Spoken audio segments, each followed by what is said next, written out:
नमस्कार, भारत होम्योपैथी के YouTube channel पर आप सभी का स्वागत है। आज के इस वीडियो में हम बात करेंगे उस दिक्कत के बारे में जो आजकल सबसे ज़्यादा देखने को मिलती है। जी हाँ, वेरिकोसिल की हम बात कर रहे हैं। लगभग 70 से 80% में आजकल वेरिकोसिल का ग्राफ जो है वो बढ़ता चला जा रहा है। इसकी क्या वजह है ये तो आपको हम बताएंगे ही, लेकिन अगर आपको वेरिकोसिल की दिक्कत हो गई है और आपको वेरिकोसिल का कौन सा ग्रेड है, आपके वेरिकोसिल की कौन सी स्थिति है, इस बात का आपको अंदाज़ा ही नहीं है, इल्म ही नहीं है, तो इस चीज़ों का आपको कैसे पता चलेगा? इस वीडियो के माध्यम से आज हम आपको सारी चीज़ों को बताएँगे। तो आपको क्या करना पड़ेगा? आपको वीडियो को एंड तक ज़रूर देखना पड़ेगा। तो चलिए अब शुरुआत करते हैं वीडियो की। तो सबसे पहले बात कर लेते हैं वेरिकोसील क्या है? वेरिकोसील एक ऐसी दिक्कत है जो मेल टेस्टिस में प्रॉब्लम खड़ी कर देती है, यानी कि आपके शरीर में ब्लड का एक सर्कुलेशन चल रहा है, ऑलराइट? जब ब्लड का सर्कुलेशन चल रहा है तो उसमें कहीं न कहीं डिस्टर्बेंस आना शुरू हो जाता है, जिसकी वजह से टेस्टिकल्स में नीचे ब्लड इकट्ठा होना शुरू हो जाता है, जिसकी वजह से टेस्टिकल्स प्रभावित होते हैं, व्यक्ति को अनकंफर्टनेस फील होती है, नसों में इन्फ्लेमेशन आने लग जाती है और व्यक्ति को चलने फिरने में समस्या होती है। तो ये होती है वेरिकोसील की दिक्कत।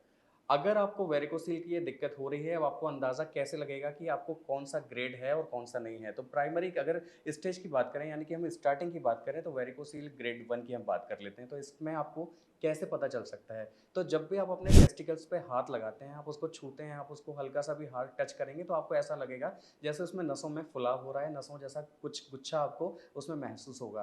तो आपको समझ जाना चाहिए कि आपका जो इनिशियल स्टेज पे वेरिकोसील स्टार्ट हो चुकी है और वेरिकोसील को इसे हम ग्रेड 1 में रख सकते हैं। अब बात कर लेते हैं वेरिकोसील ग्रेड 2 को आप कैसे डिफाइन कर सकते हैं। तो वेरिकोसील ग्रेड 2 को आप डिफाइन कर सकते हैं आपके कॉन्स्टिपेशन की प्रॉब्लम से, यानी कि आपके पेट की गड़बड़ी का होना, आपका कॉन्स्टिपेशन का होना। जब भी आप स्टूल पास करने के लिए जाएंगे, जब भी आप मोशंस के लिए जाएंगे, तो आपके मोशंस क्लियर नहीं होते।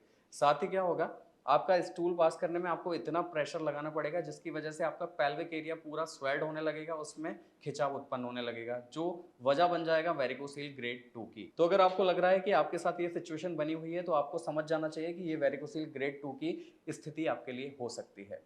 अब वेरिकोसील ग्रेड 3 की बात करें तो उसको आप कैसे समझ सकते हैं? अगर आपको लग रहा है कि आपको मेल इनफर्टिलिटी की समस्या ज़्यादा होती जा रही है, मसलन आपका जो स्पर्म काउंट है वो लो होता जा रहा है, आपको सेक्सुअल जो आपका डिज़ायर है वो कम होते जा रहे हैं, आपके लिबिडो में कमी आ रही है, तो ये सारी चीज़ें भी कहीं न कहीं आपके इफ़ेक्ट करती हैं वेरिकोसील को। यानी कि ये भी आप बोल सकते हैं कि आपका जैसे हार्ट रेट जो होता है वो एकदम स्ट्राइक कर जाता है, एकदम ऊपर की तरफ चला जाता है, यानी कि बहुत तेज़ हो जाता है। और या फिर उसके बाद क्या होता है कि कभी-कभी आपका हार्ट रेट बिल्कुल एकदम स्पीड कम कर देता है, ऐसा आपको महसूस होता है कि जैसे वो बिल्कुल रुकने लगी है। तो ये सारी कंडीशन भी बताती हैं कि आप वेरिकोसील के ग्रेड 3 में चल रहे हैं।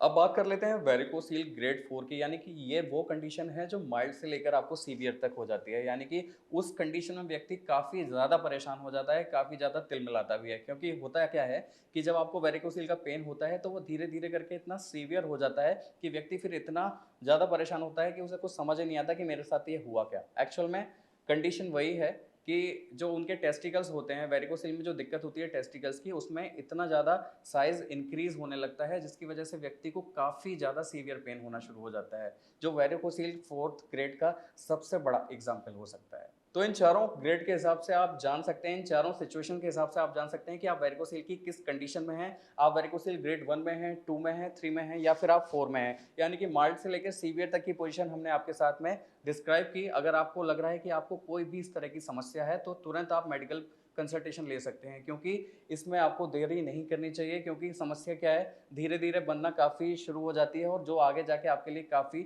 बड़ी बन सकती है। तो अभी आपको क्या करना है, अभी आपको अगर कोई भी इस तरह की समस्या है तो आपको भारत होम्योपैथी के डॉक्टर से संपर्क करना है, नंबर्स आपके स्क्रीन पर हैं। मुझे उम्मीद है आज की ये इन्फॉर्मेशन, आज का ये वीडियो आपको समझ में आया होगा, पसंद आया होगा। अगर आपको ये वीडियो पसंद आया हो तो आप हमें लाइक, शेयर, सब्सक्राइब, कमेंट करना ना भूलें। आज के लिए बस इतना ही। अगले वीडियो में आपसे फिर होगी मुलाकात, तब तक के लिए नमस्कार।